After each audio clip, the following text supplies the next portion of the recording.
I'm Christina, and I am a mother to 3 little girls. I work as a med tech. I also work as a baker. I've got a little baking side business.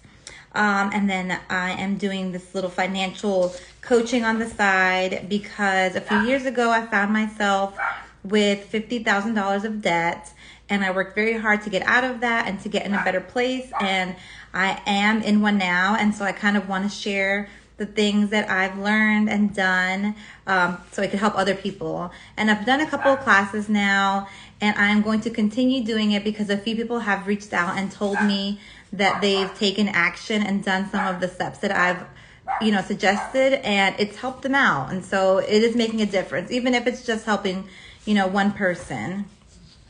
So today I kind of wanted to share with you guys some mental changes and some mental gymnastics you can do to kind of trick yourself to save money, and then also some other things that you can do to make it easier for you to spend less, And so everybody's brain works a little bit differently. So some things might work for you and other things might not. So the first thing that I wanted to share is something that I've heard a couple of people say.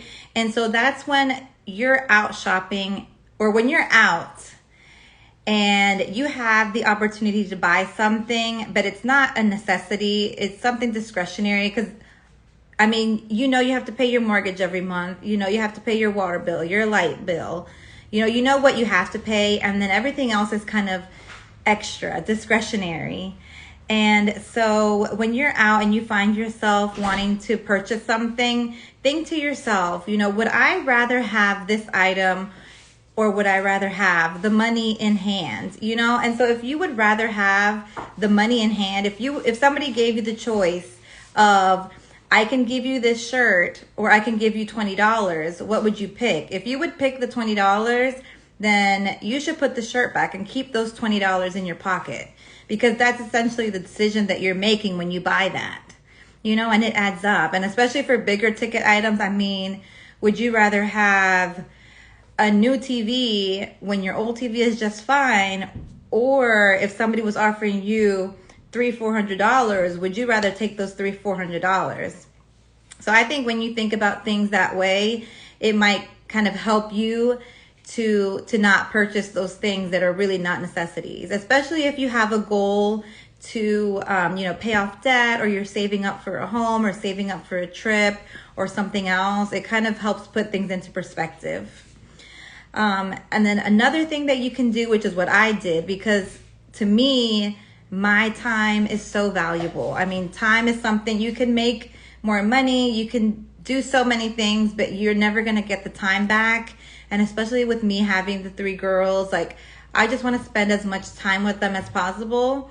So when I was presented with the opportunity to purchase something, I thought about it as, how many hours do I have to work to buy this item? How many hours is this away from my girls for something that's probably really not that important?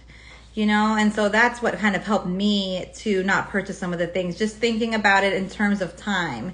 You purchase something, you might have the money on the side and be like, oh, it's just a couple $100, I can buy it. But then think about is that a whole day at work away from your family to buy something that you may not even be using in a couple of months and may just be sitting somewhere. So that's what helped me to kind of, not purchase things. Another thing is, if it's not something that is, emergent, that you don't need right now, give yourself a waiting period. So if you're out, at Walmart, you're getting groceries, and then you see, and I keep going back to the TV because that's something that a lot of people, I know a lot of people that they upgrade their TV all the time and they need a bigger TV. And so, give yourself a waiting period. And usually, you see it and you get all excited. It's shiny, it's new. But then you go back home and, the next day or 2 days afterwards, you probably forgot all about the TV, and you still have those couple $100 there that you could put to the side for something else. And so give yourself a waiting period, so that you can really think about the decisions you're making and not make all these splurge purchases. And then another thing that you can do to kind of help yourself not purchase as much and not spend as much is to make shopping as difficult as possible. So if you have, the Amazon app and you have the Walmart app and you have all these apps on your phone where you can either, do a one-click purchase, or it makes it really easy for you to do multiple payments, you're going to purchase more things. I mean, the easier it is for you to spend money, the more likely you are. And I mean, there's these big companies that spend, hundreds of thousands of millions of dollars each year figuring out how to get us to spend the most money. And that's what they have found, that the easier they make it for us, the more likely we are to buy. And so you need to make it as difficult for yourself as possible, to purchase these things. So like I still buy things off Amazon sometimes, but I did delete the app, because when you have the app on your phone, it's so easy to just open it up and, click, one click purchase, and there you go. It's going to arrive in your door. And so, delete the apps off of your phone. Don't even walk into a mall. I mean, just going into some of these shopping centers, you say, okay, I'm just going to go for one thing, and then you end up walking out with so many things. And I actually did this yesterday with Sophia. We went to the grocery store. So it was food, so it wasn't, it was kind of a necessity, but we went there for one thing.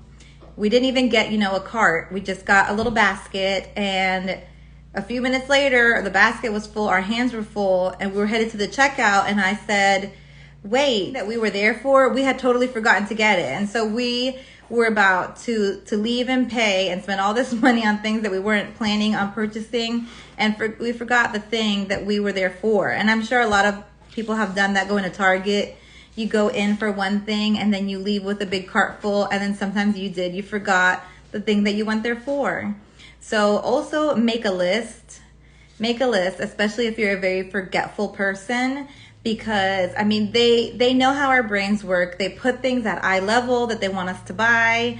They make these nice pretty signs that things are on sale when really they're just like a cent or two less than they normally are. So we're constantly being attacked with these tactics to make us spend money. So we have to set ourselves up for success.